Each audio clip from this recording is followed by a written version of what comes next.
Hi, Monte here again. We put together a great panel of experts and insiders to sort out the new direction for biofuels policy. Joining me from Growth Energy is their Senior Vice President of Regulatory Affairs, Chris Bliley. Excuse me, Chris. Before joining Growth Energy in 2011, Chris had stints in the lobbying world at the U.S. EPA and on Capitol Hill. Next, we have Kurt Kovarik, Vice President for Federal Affairs for the National Biodiesel Board. Kurt joined MBB after 20 years on the Hill with Iowa Senator Chuck Grassley. I'm excited that John Doggett, the CEO of the National Corn Growers, is able to join us today. I've been trying to get John here for years, but I guess joining by Zoom instead of flying into Iowa in the middle of a blizzard is what it took. And before taking the helm in 2018, John led NCGA's DC office since 2002. Among other roles, he's worked for the American Farm Bureau and on Capitol Hill during his long, and I want to stress, long career. Finally, I'm very excited, and it's an honor to have former Senate Majority Leader Tom Daschle join us today. As CEO of the Daschle Group, he provides strategic economic, policy, and political advice to clients. The author of several books, Senator Daschle has remained a leading voice and expert on a broad array of policy matters. Now, it's an understatement to say that it's an interesting time in Washington, D.C. Given change in control of both the White House and the Senate, there's no doubt that there's going to be a new policy direction. But what does that mean for biofuels? As we turn to our panel of experts and insiders, I want to alert viewers that you can submit questions for the panel by utilizing the chat button that should be down in the bottom middle of your screen. I'm going to start with just a couple of brief procedure questions. Now, you might think that's boring, but in DC and especially in the Senate, procedure can really have a big impact on what happens. With the vote of the Vice President, Democrats have regained control of the Senate. Yet its rules and traditions can still make it difficult for the majority party to enact its agenda. Senator Daschle, you were a leader during a 50-50 Senate. Do you expect any rule changes, or how do you think the Senate Democrats will seek to get the 51 votes, or maybe the filibuster-proof votes they need to move forward something like an energy bill? And do you think reconciliation might be part of that? Monte, it's great to be with you, and I appreciate very much the statement that I just saw you give, and I thought you hit many of the right tones. You're right. A 50-50 Senate presents some interesting challenges. The last time we had it was the first time in history that it occurred, and that was in 2001. I had a very willing and courageous partner in Trent Lott, and that would be the first thing I would say. It's going to take good chemistry. It's going to take communication between the two leaders in order to move what is basically an operating manual for the U.S. Senate for the next 2 years forward. They reached somewhat of a breakthrough yesterday in the announcement by Mitch McConnell that he wouldn't require that a prohibition on the repeal of a filibuster be part of the agreement. So if I had to guess, I would think that you're going to see a 50-50 split down the entire system, 50-50 in membership, 50-50 in budget, 50-50 in space. If there's a tie vote, an opportunity for either leader to bring a piece of legislation to the floor. My guess is that the president fully appreciates the need for bipartisanship as we go forward on an agenda. He can't rely on that 51 votes. He's going to need to rely on moderate senators on both sides of the aisle to move his agenda. I'm hopeful that's evident as this impressive array of ideas and issues are presented to the Senate and the House, but it's going to take a lot of work to get it done. Okay, thank you. I think that is a good blueprint for moving forward. Anybody else have anything they want to add? We will try to have a little bit of a conversation today. It's a little harder to do when we're on Zoom instead of sitting next to each other on the panel. But any other thoughts on that, John? Yeah, Monte, I'd say I'm very pleased to see this emergence of the so-called Sweet 16, 8 Republicans and 8 Democrats. If you can find anybody who's a moderate anymore, but they're towards the centers of their party. And those 16 senators, I think, will have an outsized influence on how the Senate operates. And so I'm fairly optimistic that could be a really good development. Oh, that's an excellent point. John, while I've got you on the spot here, the House majority of Democrats narrowed in this recent election. Now, by my math, Speaker Pelosi cannot get to the magic 218 votes that you need in the House, with which you can do about anything, unlike the Senate, without either the support on one side of kind of AOC's self-described squad, or on the other side with Republicans. Do you think that House Democrats are going to have trouble threading the needle to 218 on controversial topics like energy policy? Certainly. They're going to have a whole lot of trouble getting to a consensus. Anybody who's watched what's gone on in Washington in the last 25 years, I think would say there's going to be some problems. But let me talk about AOC, because you mentioned AOC, and you also mentioned in your previous remarks that energy policy needs to also be defined by people from the Midwest. The self-described squad has 5 members. 2 are from New York State. The other 3 are from the Midwest, and they're from corn-producing states. So let's not worry so much about AOC. I hear a lot of talk about AOC. She is a junior member of one party in one branch of the Congress. Let's look at another squad. In 2018, there were 3 House incumbents, all 3 men, all 3 Republicans. They were defeated by 3 Democrats, women. And the 3 women were, 1, a federal prosecutor, secondly, a retired Navy captain who spent most of her career on naval warships. And the third one was a CIA operative, not an analyst, but an operative. She went out and recruited spies for the United States. Those folks are also a squad. We need to quit worrying about AOC. Let's not take counsel of our fears. Let's find the things that get votes. And we're going to have to start dragging some Republicans over to vote on the Democratic side of the aisle occasionally. If the Republicans just say they're not going to vote for a single thing that the Democrats propose, we will not be successful in moving anything in this Congress or any Congress. So we really have to hold people accountable on the right and on the left to just quit doing this screwball stuff of fighting with one another. It produces nothing. You mentioned the Sweet 16 in the Senate. Something like that could emerge in the House as well. Chris or Kurt, any thoughts on that, or we'll move on? No, I think both the previous question and John and Senator Daschle's response, I think it lends to a lot of what we've done as an industry. We have always focused on solutions that have had support bipartisan, bicameral. Whether it's the renewable fuel standard, whether it's higher ethanol blends, we've seen support in the House, we've seen support in the Senate, and we've seen support from the far right and the far left. And I think that's really where we as an industry are going to need to focus. And those are the things that we can get done. Okay, no, that's very true. I've always said it's not so much a partisan issue as maybe sometimes a geographic issue. And we have friends on both sides of the aisle. I think we'd all agree that reducing carbon will be on the congressional agenda. Chris, what form do you think that means it will take for transportation? It could be, we've heard of a national low carbon fuel standard, we've heard of a carbon tax, we've seen legislation on electric vehicle mandate, maybe it's something else. We'll start with Chris, and anybody else who wants to weigh in, we'll go down the row. But Chris, what do you think? Sure, thanks, Monte, and appreciate the opportunity to be here, first of all.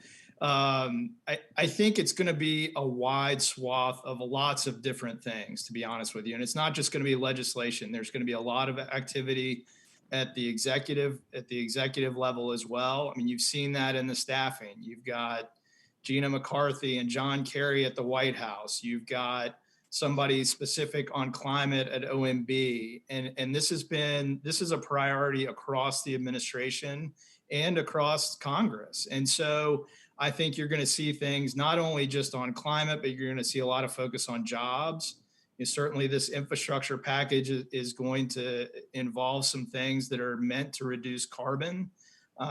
There's going to be a big focus on CAFE and on either revising what the Trump administration did, returning back to the Obama standards, but certainly a heavy focus on fuel economy and ways that the transportation fleet and the fuel can be decarbonized. And I think for us as an industry, it's regardless of what the ultimate climate goals are, if that's net zero by 2050, you cannot do that with one solution. Sure. Biofuels have to be part of the answer to that. And we really need to focus on emphasizing the innovation in our industry And what we all know to be true, that ethanol is a low carbon fuel and can deliver those types of results. Absolutely. Low carbon today and getting much more low carbon over time. Kurt, anything you want to add in there? Sure. Thanks, Monty. Glad to be part of your panel today with this esteemed group of folks. No, I entirely agree with Chris. And I think there's, to some level, there's euphoria among some sectors of the progressive community over the fact that they do have control of House, Senate, and the White House. But I think, as you alluded to, the tight margins in each of those bodies is going to lend itself to either bipartisan solutions or gridlock. And so, I don't think, while there's a lot of talk about low carbon fuel standards or carbon tax or other things, I think progress in our area is going to be much more incremental. And I think that lends itself to positive outcomes for us, as Chris mentioned, perhaps on infrastructure and other items where, as long as it's done in a bipartisan manner, I think biofuels and agriculture will come out in a good place. It does make me nervous that if there's any talk of, sweeping enormous pieces of legislation that are done entirely partisan, that may be where we have more challenges. If it's a bipartisan package, we've got bipartisan support, and I'm optimistic that we'll fare pretty well. I like that. Bipartisan or gridlock, that's the choice. That's probably true. Senator Daschle or John, do either of you want to jump in there, or we'll head on to the next question? Well, Monty, I would just say that I think the challenge we have and the opportunity that we have is both legislative and regulatory. There's an enormous agenda around climate that we know we're going to be facing, and it will be both statutory and regulatory. The SAFE rule, as others have already noted, presents a real opportunity for us to demonstrate what a solution ethanol can be, in particular, what biofuels can be, in both adding higher octane and lower carbon. Lower carbon because of corn sequestration, lower carbon because we have a clear alternative to the aromatics that still plague and kill people on an annual basis as a result of their toxicity. We can make that case even stronger. It's a perfect segue fuel, and I think that emphasis needs to be articulated as often as we can. All right. No, it's a very good point. I'm going to skip down to a different question just because a couple of you mentioned it. And I had this one originally targeted at Chris, but I just gone to him. So whoever wants to jump in, but I have to be honest with you, I was a little disappointed back in the day with the Obama CAFE rule because it took away some support for flexible fuel vehicles without really opening up a true workable pathway for mid-level blends like E30. The Trump revisions certainly didn't do anything to help us either. Let me be clear on that. And of course, we've just mentioned that Biden's very likely to redo the redo, if that makes sense. Is there a hope that we can get an opportunity there to create a path forward for mid-level blends like E30 or to jumpstart FFV production? John, maybe we'll start with you, as you didn't speak on the last one. It's going to be difficult in these, we saw it in the Obama administration, and then we saw it even more in the Trump administration, and we've already seen a huge jump in the Biden administration of executive orders. Yeah. And those are things that are done behind the scenes without public input, and that's why we really need to be pushing towards a legislative fix for a lot of these things. One of the problems, and perhaps the senator could speak to it, but increasingly in my career, which thank you for pointing out, Monte, that it's been a long one. And by the way, I'm old enough to get the shot now, but we have a good story to tell. Let's tell the good story, and no matter where it is. But the legislative fix is the important one. But as I was starting to say, the senator could maybe speak to this. The Congress increasingly has given more and more discretion to the agencies and the departments. You see fewer and fewer clauses in legislation that says the secretary shall, and instead it says the secretary may. That is a big difference. That gives a lot of latitude. What drives me crazy is when you go in and you hear members of Congress rant and rave about unelected bureaucrats making decisions. Well, the reason the unelected bureaucrats are making the decisions is because Congress gave them the permission and actually gave them the only way to solve some of these issues. We need the Congress to be a lot more definitive in how we fix some of these problems because they will never get fixed. Boy, I couldn't agree more with what John just said. I'm as a I've spent 30 years of my life in Congress, and it just really disturbs me and disappoints me that because Congress has become so dysfunctional in recent years, they've ceded authority, constitutional and legislative authority, to the executive branch. And the executive branch has been more than willing to accept it. That's why you see this rash of executive orders. And we're going to see a lot more, I think, in the coming years. The only way to put a stop to it is to be productive legislatively. That requires a lot more conformity and unity and consensus building than what we've seen recently. But it is possible. I would say that said, we still have authority that Congress delegated all the way back to the Clean Air Act in 1990, ensuring that Congress no longer had to be involved with regard to what the level of E30 could be, what our mid-level blends could be. We already have that authority in statute. So that's already acknowledged, and we really ought to take full advantage of that statutory authority. But John's exactly right. If we want stability going forward, we need a lot more statute and a lot fewer executive orders. No, you're exactly right. I mentioned, and I don't know if you guys were able to hear, but in my remarks, I talked about wanting to go to the new EPA administrator and talk about not just the carbon benefits of ethanol, but those clean octane benefits of ethanol, because with your good work back in the day, Senator, the EPA can take actions to clean up our octane supply right now without further Congress action. But maybe switching back to Congress, Kurt, we talked about carbon, we've talked about the need for legislation. How will NBB, National Biodiesel Board, try to position advanced biofuels like biodiesel and renewable diesel in that debate? Sure, thanks, Monte. Well, obviously, as you've heard, there's an enormous drive towards decarbonization across, the administration, congressional priorities. Biomass-based diesel, renewable diesel fits that narrative extremely well. As an advanced biofuel, we reduce greenhouse gases compared to petroleum diesel anywhere from 65 to 85%. Our fuel is used in heavy-duty trucking, construction, farming, maritime, aviation.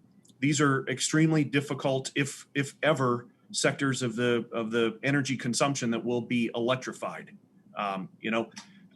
Look at California as an example. No state in the country has a more progressive policy on the books to drive decarbonization. Clearly, their goal is EVs, but the fact of the matter is, if biofuels and advanced biofuels are allowed to compete on a level playing field, we do very well. In fact, in California, biomass-based diesel, renewable diesel, is generating close to 50%. I think it's 45% of the low carbon fuel credits in that state. If you pull up to a diesel pump in California right now, 22% of the content of that fuel is renewable. So, we're certainly not opposed to EVs, but as others have said, if your drive is to zero emission, you're going to need all the tools in the toolbox. We're a fuel that's here today, reducing carbon emissions compared to petroleum significantly today.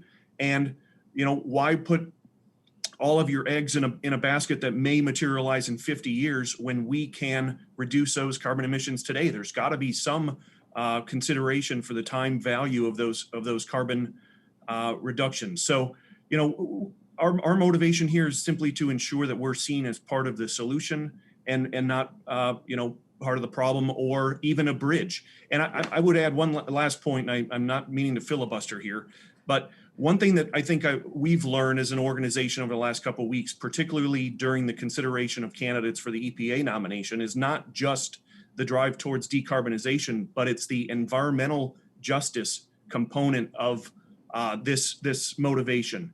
When you look at a candidate who was the head of CARB for 30 years and was not supported from some progressive environmental groups because of the environmental justice aspect of it, I think that means that we need to be aware of not just our carbon reduction profile, but what are we doing in urban centers to clean the air, to reduce particulate matter? It can't just be, hey, we're replacing 10 or 15 or 30% of petroleum product with a renewable component. What are we doing to reduce particulate matter and clean the air in these disadvantaged communities of color, to demonstrate our environmental justice component?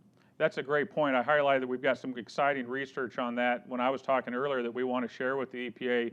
we've talked about at this very summit the last 2 or 3 years. Of course, the EPA during that time frame wasn't as interested in this topic, so we're hoping to have some new ears out there that will hear that, because we're a lot cheaper transition opportunity from a higher carbon to lower carbon and I don't mean transition in terms of like limited time, but to get there than some of the other options. And we do have those beneficial impacts in some of the communities that have to live closer to the major congested areas and roadways. So that's something we definitely need to do.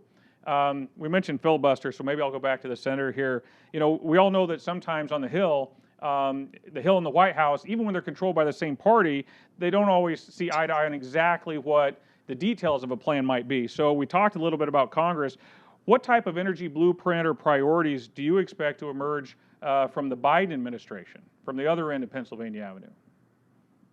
Well, Monte, I don't think there's any question that climate is going to be really one of the highest priorities in the Biden administration. They've already indicated that they're going to have a Biden climate component in virtually every federal agency. They've already established an interagency working group to address that. I think you're going to see, as we've talked earlier, a very aggressive legislative agenda, but also an aggressive regulatory agenda. And that has already begun to play itself out. We rejoined the Paris Climate Accord, of course. You're going to see more announcements. The Keystone Pipeline was a decision they made with regard to climate concerns. So I don't think there's any doubt that we're going to see a fairly aggressive agenda all the way through. The real question is, to what extent can it be framed in a way that brings bipartisan support? I think there's little hope that a Biden agenda can pass if it's not directed at both Republican and Democratic senators and House members who can support it. That will be key. And I'm just hopeful that as this goes forward, they're going to look at it in that context, looking for ways to ensure that we get broad support. There could be an infrastructure environmental program. There could be an agricultural environmental program. There could be all kinds of programs that have environmental aspects to it that are driven in large measure to reduce the impact of carbon in our climate and greenhouse gases. But it has to be bipartisan if it's going to be a legislative success. Okay.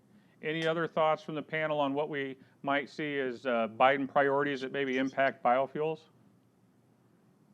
Monte, I would just echo what the senator said, and I think what we've said previously. I mean, certainly a lot of focus on the fuel economy, and I agree with John too. I mean, there's going to be legislation on high octane. We've all been supportive of that, but I think as we return to whatever is done on CAFE, we had a lot of conversations a decade ago about a high octane mid-level blend to present the benefits of not only biofuels, but I mean, even since that time, the science continues to improve. I mean, there's research out now that shows us an average ethanol carbon intensity is 46% better than gasoline. That's going to be out here in the day or two from Harvard, a professor at Harvard. So I think it's continuing to show how the science and innovation improves in our industry.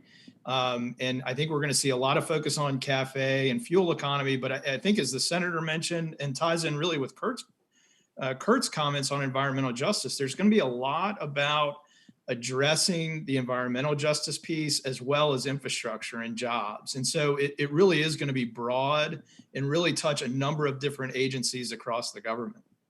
Okay. Well, John, one of the agency actions that we've been dealing with over the last 4 years, part of why my forehead is higher and my hair is whiter, what's left of it, is the RFS exemptions to the oil refiners known as SREs.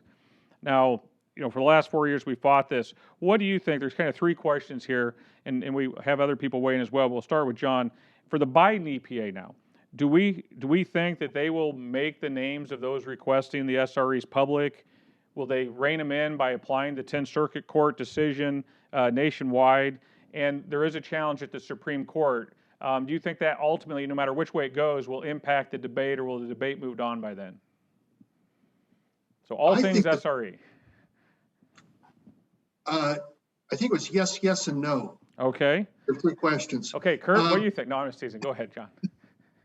No, I I'm very hopeful that we're not going to see these huge SREs popping up again and again and again.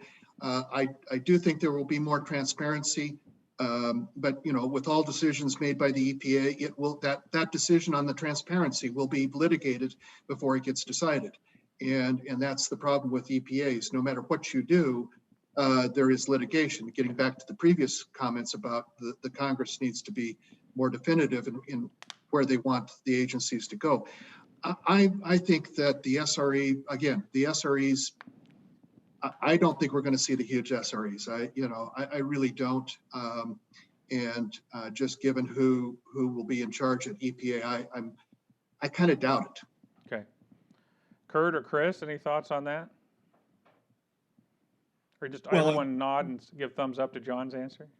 I would generally agree with John, and clearly from your opening remarks, I mean, you showed the comment from then candidate Biden, his disapproval of the use of SREs and his intention to end that abuse and put together a path to additional gallons of biofuels.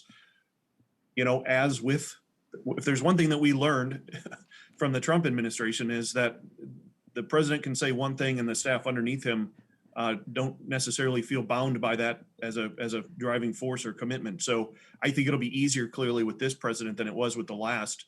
I don't recall any issue that's ever required a dozen Oval Office meetings with stakeholders involving the president. So I'm hopeful, as John said. I think there's going to be a lot less SREs for a host of different reasons. I'm glad you mentioned that, because I was going to say, maybe I'm asking this question because despite the statement put out by then candidate Biden, I'm so jaded on what can happen between campaign speeches and reality that I'm still nervous. But no, that's a good point. I think we're about halfway through the panel, so I do want to remind our viewers out there that I see a couple have come in, that you can submit questions for the panel. Just sign up at the chat function down at the bottom of your screen, and you can submit a question.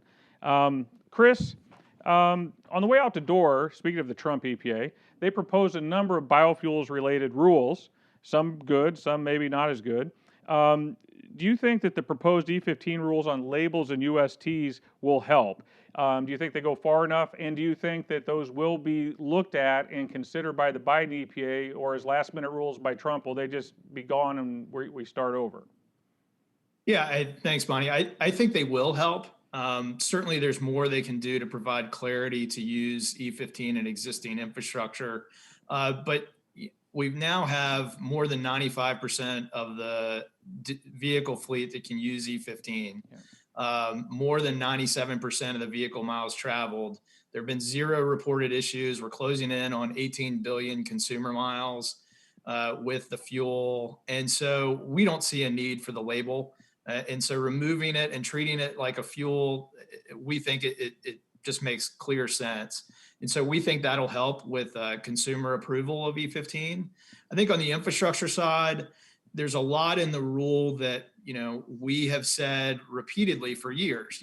Underground storage tanks in the last 30 years are approved for higher blends, up to 100% ethanol.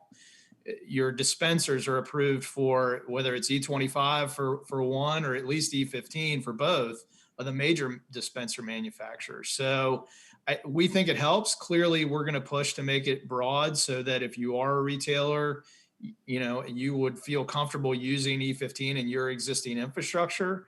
I think for us, it is imperative to make sure that this is a priority for the new administration and make sure that it does get done and does get finalized. And I think this lends a little bit to what John and Kurt were talking about on the SRE side. What we saw in the last administration, clearly it's going to be different, but I think the important thing is we need to emphasize these priorities with folks in Congress, governors, and biofuel supporters across the country, that they need to really press upon the White House as well, that this is a priority for them and for their states. And so that's going to be incumbent on us as an industry to continue to make the case for lawmakers and for the administration. Yeah, I mean, I think, we've talked about carbon and the tailpipe, environmental justice aspects of biofuels.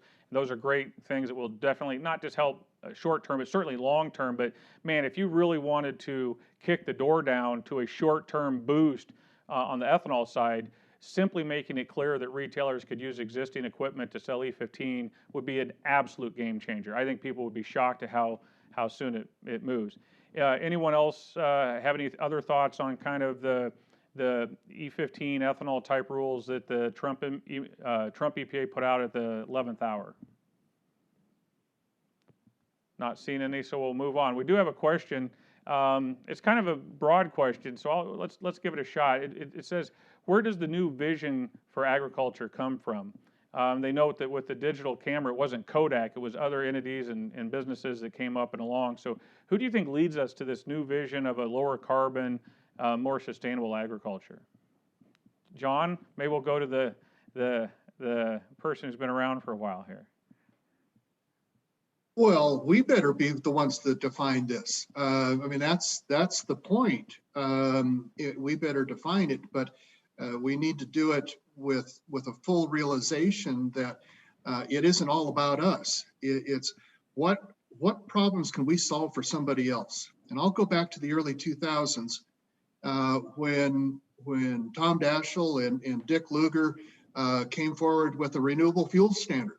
And where were we at that time? We had 9/11. We started 2 wars, and we were energy dependent on. We were buying oil from people who took the money and turned around and used it to fund folks that killed us. So what we did is we stepped forward. We said, okay, hey, we've got a domestic energy supply that is renewable. Here it is.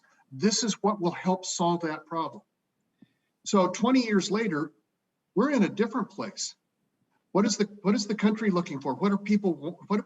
We want to deal with climate change. What can we do? We in agriculture can help reduce the carbon in the air by producing corn and certainly by producing ethanol. We stepped up to the plate last time our nation asked us to step up to the plate when we had a major discussion, a complete discussion on the energy side. We're going to have a very similar discussion again. And again, we have a great story to tell, and we have a great track record to show. I think we're in a good spot, but we're going to have to go ahead and show what we do, how it benefits others. You make a great point. We have companies that have been around agriculture for literally 200 years, but the farmers are going to be the leaders. They're the ones that can do this. There may be new and exciting technology companies that come to bear and replace some of the older ones, or the older ones adapt or whatever, but we've seen that out there on the farm already, that there are already farmers showing us how to actually put net carbon back into the soil. And so that's going to be exciting. Before I turn to Senator Daschle for a question, just anything from Chris or Kurt on how maybe biofuels can help lead that with agriculture as well? Do you see it trickling over? Will we start sourcing certain commodities from certain locations because of those sustainable practices and things like that? I think John hit the nail on the head. It's how can we solve problems for other folks? And to your point, Monte, I think that's exactly right. I mean, it's not only innovations at our biorefineries, it's innovations on the farm. And we want to make sure that farmers get recognized for the improvements that they're making. Sometimes a lot of times it's their own innovation that has reduced carbon for lots of different reasons. I know I talked to one farmer who said he's making just less sweeps across his field, and that is reducing his energy consumption.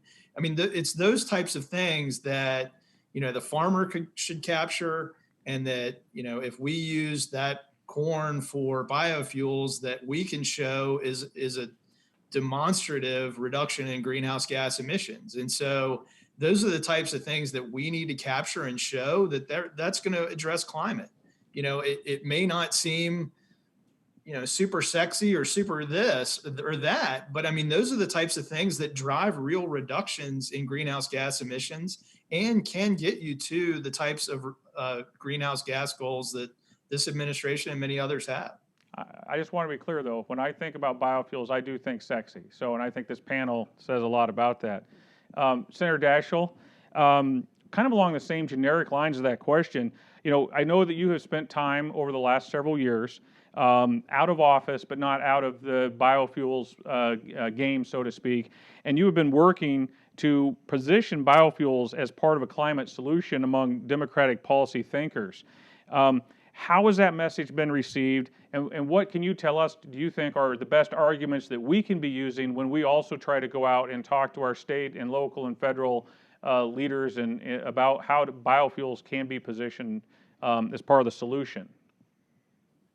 Well, Monte, I think the panel has so ably articulated some of the answer to your question already, but let me give it a shot too. You were talking about what is the vision for agriculture and what is the narrative. You know, as I think about agriculture over these last 50 years that I've been around, part of the narrative, a big part of the narrative is our amazing productivity growth and what we've been able to do per acre. And I think that's always going to be a part of our narrative and our story, and we ought to be very proud of it. I think going forward, we're going to be able to add to that. I don't think there's a better opportunity for us to sequester carbon than by planting corn. And the tremendous scientific evidence that now exists about the contribution that carbon sequestration can be reached as a result of our corn planting production is just remarkable. So it starts with that. Corn presents two options for us.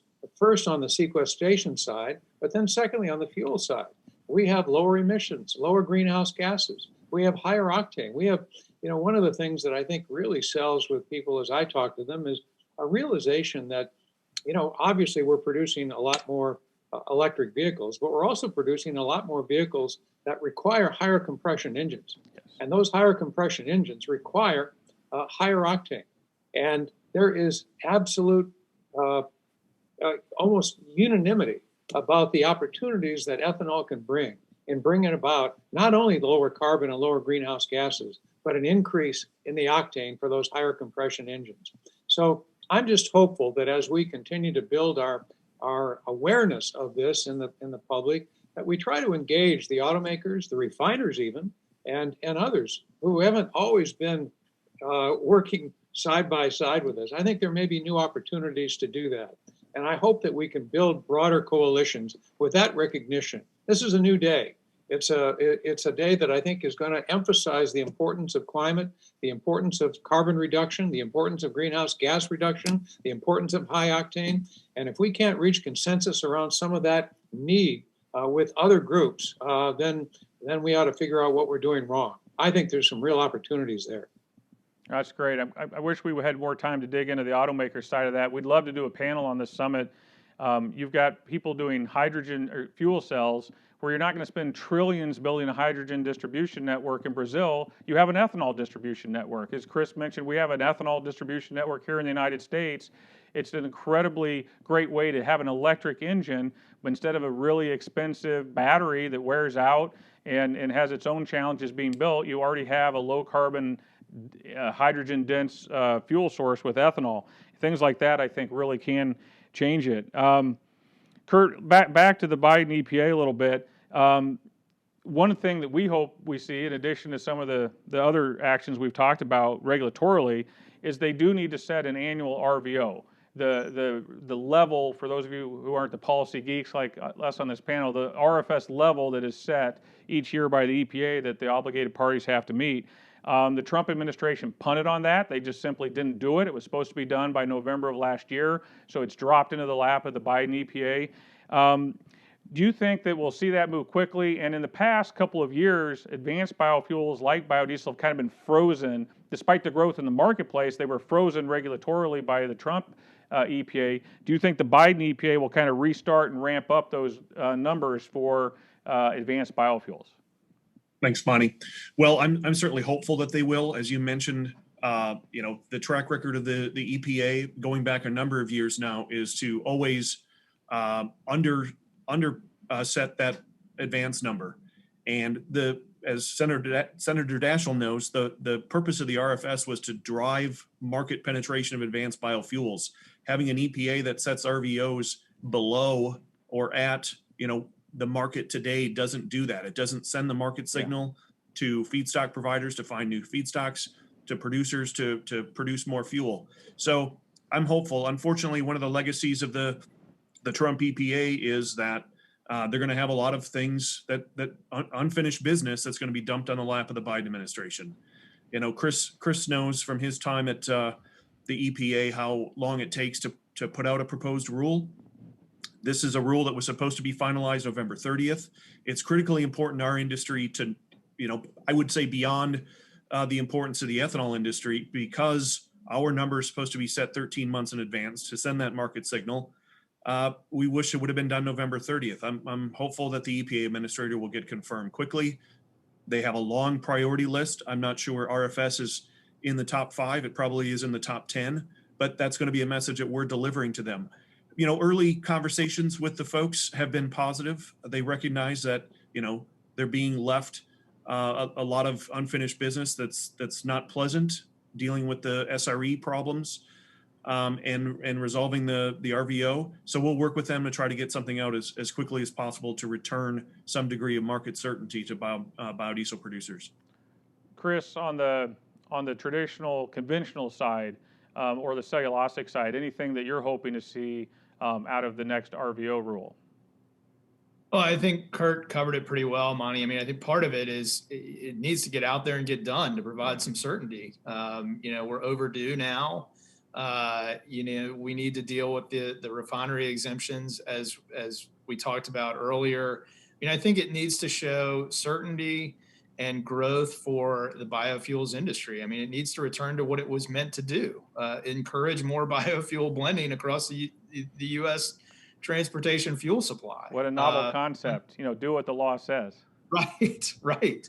And so what does that mean in the short term? It means returning to getting to RVOs out on time.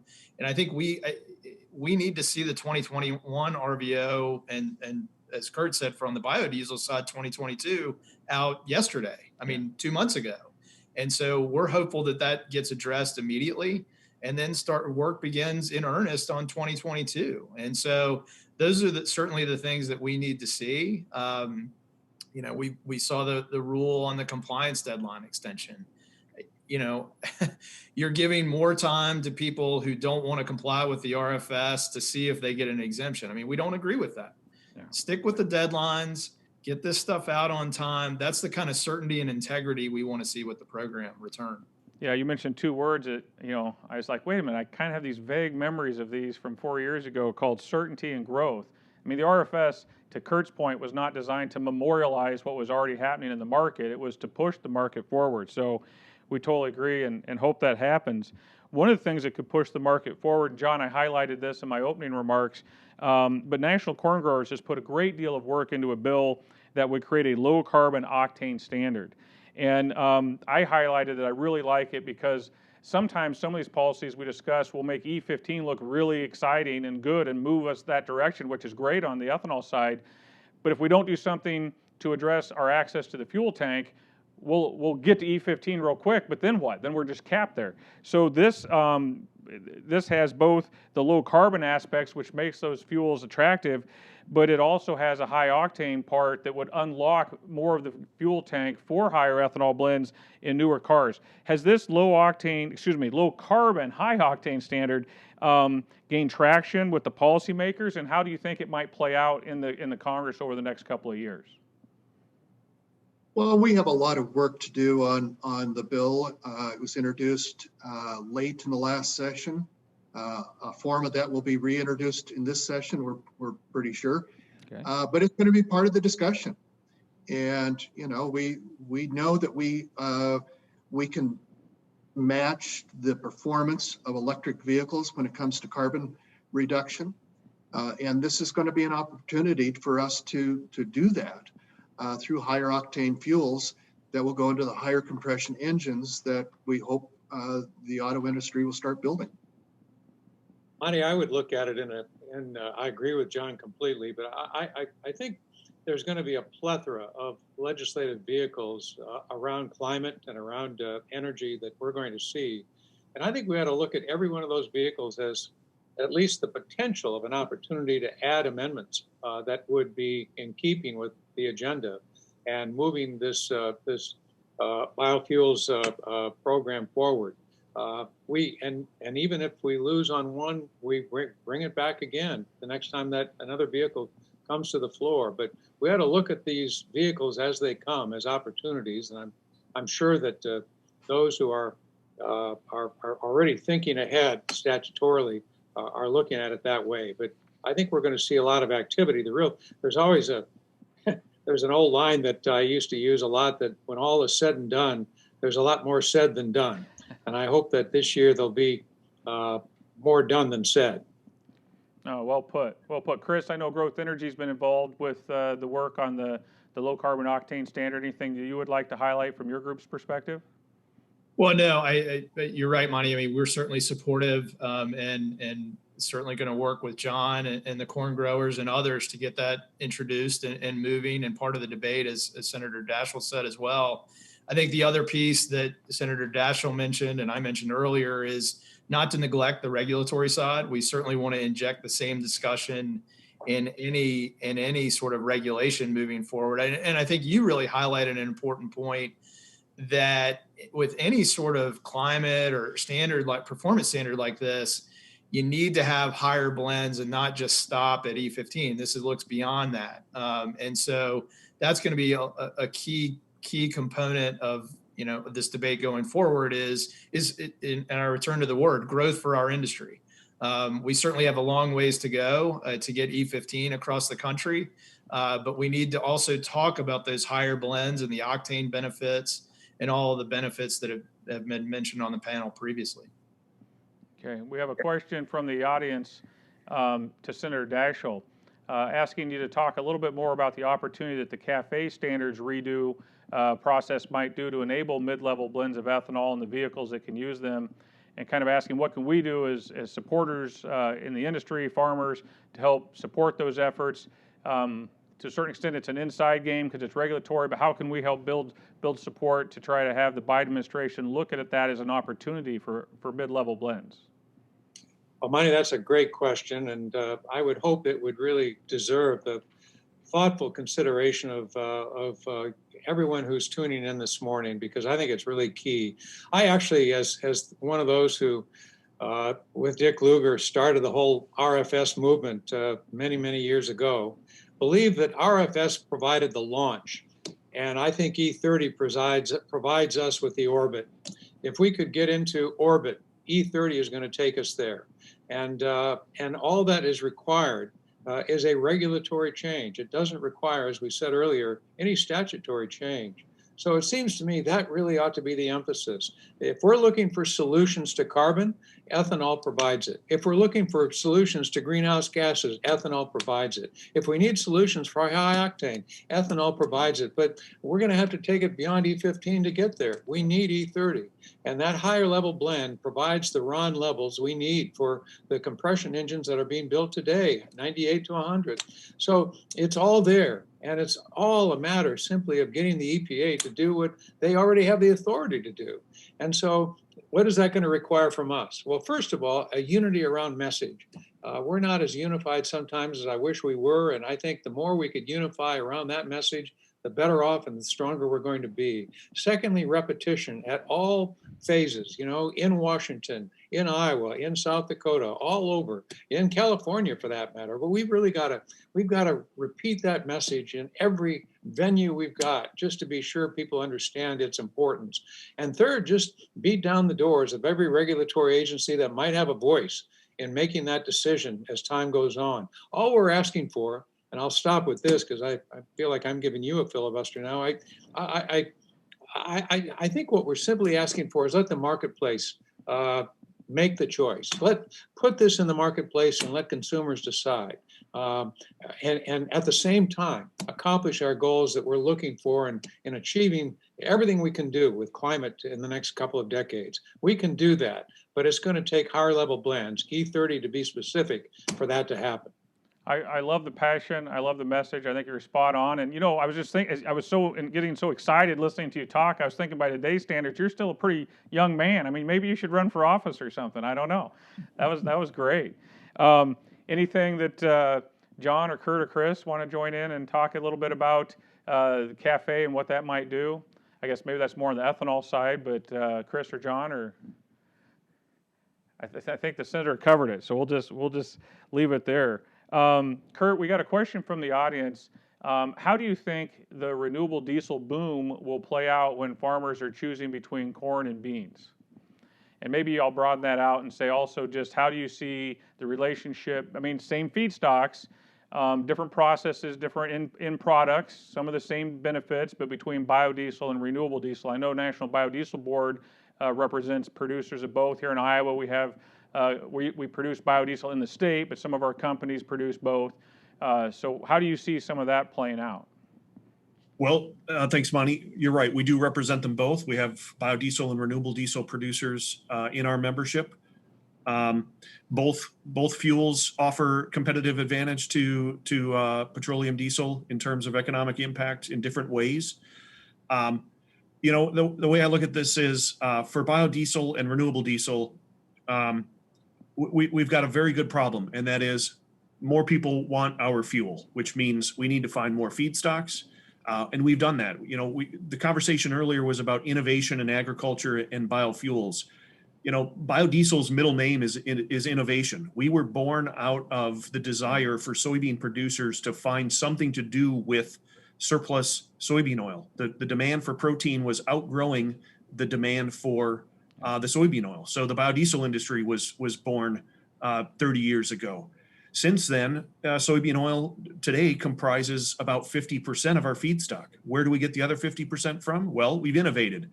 Canola oil, distillers corn oil from ethanol producers, adding value, lowering their greenhouse gas footprint, and animal fats, used cooking oil. I mean, we're the biggest recyclers in the country of used cooking oil, and we're adding value to a livestock farmer by turning what was a waste product in animal fats into valuable biodiesel. So the good news is there's going to be high demand for waste fats and oil of all types.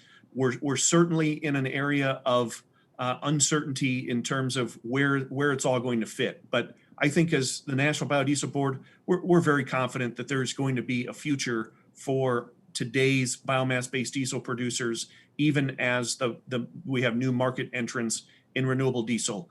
And I would add one more point on that. While we're positive in our reaction to the announcements that are being made, particularly by petroleum refiners to get into renewable diesel, they're finally seeing the writing on the wall that the country wants lower carbon fuels and the RFS is not going away. A lot of these right now are just announcements, and until we see capital investments being made, you know, you kind of have to be a little bit cautious in how you react. There's probably been announcements upwards of 5 billion gallons. All of that is not going to materialize. So I'm pretty confident that going forward, there'll be a place for biodiesel and renewable diesel producers. Yeah, and I think we don't have time to get into it now, but I know there's a lot of people who believe some blends of renewable diesel and biodiesel bring some of the best of both worlds, and we could see some of that as well. I love how you talked about the change and the innovation it's driven. I mean, I don't know how big a deal this is, but it's just fun to think about that cities used to spend time passing laws about don't dump your waste grease. You know, they use French fry cooking oil down in the sewer because it causes trouble for their water treatment facility plants, and they would fine you if you did that. And now because of the biodiesel boom over the last decade, cities have passed ordinances making it illegal to steal the French fry oil that people used to illegally dump down the drain because now it has value and is being collected and used in the fuel. So just to think of, that's a small part of our story, but it's just kind of a fun one to think about. John, you know, we have a very familiar face, I assume, coming back to the USDA for a second tour of duty, and Iowa's own Tom Vilsack. What do you think that, you know, it's easy to say, oh, he'll be great, he'll do everything we want and all this stuff, but he has obviously a nationwide constituency to work with. We should not take him for granted, even as he's been such an outstanding champion for us. What should we be doing to get on, you know, to make sure that we're building that relationship with Mr. Vilsack and empowering him to be the champion that he was for 8 years the last time he headed up the USDA? Well, Monty, we certainly in agriculture and in the ethanol industry owe a huge debt of gratitude to Tom Vilsack for 8 years of outstanding service. And I think that there are probably dozens and dozens of stories that have not been told about Tom Vilsack going down to the West Wing and stopping really stupid stuff. And sometimes that's what you got to do, is stop the stupid stuff. I certainly see him doing that again, but he has some, I think there are some areas of emphasis that he will have to deal with. He's going to have to deal, obviously, with climate change. We've got a good story there, and I think he will be a good person to give our perspective in those policy discussions. There are a number of other things, racial equity, and those things that I think the secretary will be forced to do more on. But I'm glad he's there. He is. One thing about it, he will tell you if he agrees with you, and you will certainly know if he doesn't agree with you. And I appreciate that after years and years of dealing with policymakers. I'd rather walk in and have somebody tell me no than somebody tell me come back 15 times before I hint that I might say no. Tom Vilsack's a good, straight up guy. He's one of us. He gets it. I think we're going to be fine, but we're going to have to give him some support. Yeah. And from time to time, he is going to have to make some decisions that won't be popular with some of us. And, if I don't know about the rest of you, but I don't agree with my wife 100% of the time. And we've been married for 40 years. And if you can't go ahead and understand that from time to time you're going to have a disagreement, you're not to be involved in some of these discussions. No, that's great. You mentioned what you appreciate is his directness and all that. I have to say, over the last 20 years, I feel like the level of serious discussion, and I don't want to say intellect, but at least the use of the intellect in DC has gone downhill a lot, where we just boil everything down to these little bumper sticker slogans. And I really appreciate being able to talk to Tom Vilsack. He is very intelligent. He's not afraid to get into the weeds of these programs. But Kurt and Chris, maybe Kurt, I'll start with you. If you had one message for soon-to-be Secretary Vilsack again, part two, what would it be from the National Biodiesel Board's perspective? Well, I think John said it perfectly. I mean, there's no doubt he's going to be a key advocate for us. If decisions are being made in the administration based on science, I think Governor Vilsack's going to be well armed to defend our industry. Obviously, the last administration saw the friction and conflict between agriculture and petroleum. It's going to be the same level of friction. It's just the players are a little bit different. It's probably going to be agriculture versus, the environmentalist community who doesn't see us as adding the value that we see. Yeah. So I think that's going to be the primary fight, or the conflict resolution. Okay, we're running out of time, but I want to give Chris and Senator Daschle last words here. Chris, any last thoughts maybe on the strides we made with E15, or any other message you want to talk about here briefly? Yeah, Monte, I think that's just it. I mean, you look a few years ago, E15 was just at a handful of stations and maybe 5 terminals. We're now over 200 terminals, 2,300 locations in 30 states. We've clearly got a long ways to go, but tremendous success there. And I think, as John and Kurt talked about, we can deliver real results for this administration, and we are, significantly beneficial to greenhouse gas emissions and to agriculture. And so those are the types of messages we'll be delivering to Secretary Vilsack once confirmed, and then the rest of the administration. So looking forward to continued growth in our industry and innovation. Thank you very much. Senator Daschle, we're going to leave you with the closing argument here. Any final words for our viewers out there? Well, Monte, thanks again for giving me the opportunity to participate with you in this great panel. President Biden talked a lot last week about unity, and I think that struck the right tone. I guess I would use that same word as we talk about our own challenges.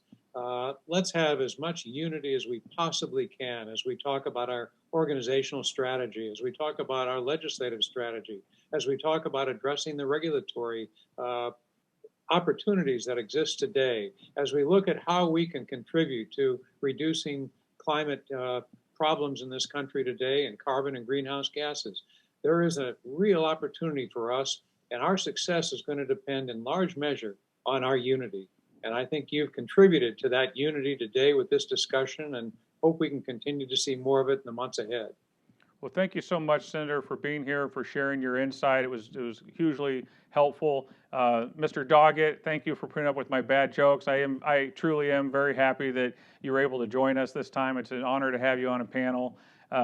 Kurt, as an old Grassley alum, it's good to see you. Although, I don't know, you kind of look like you're still in the COVID phase here a little bit. Some of us have gotten out and cleaned up a little bit, but I don't know. Keep at it.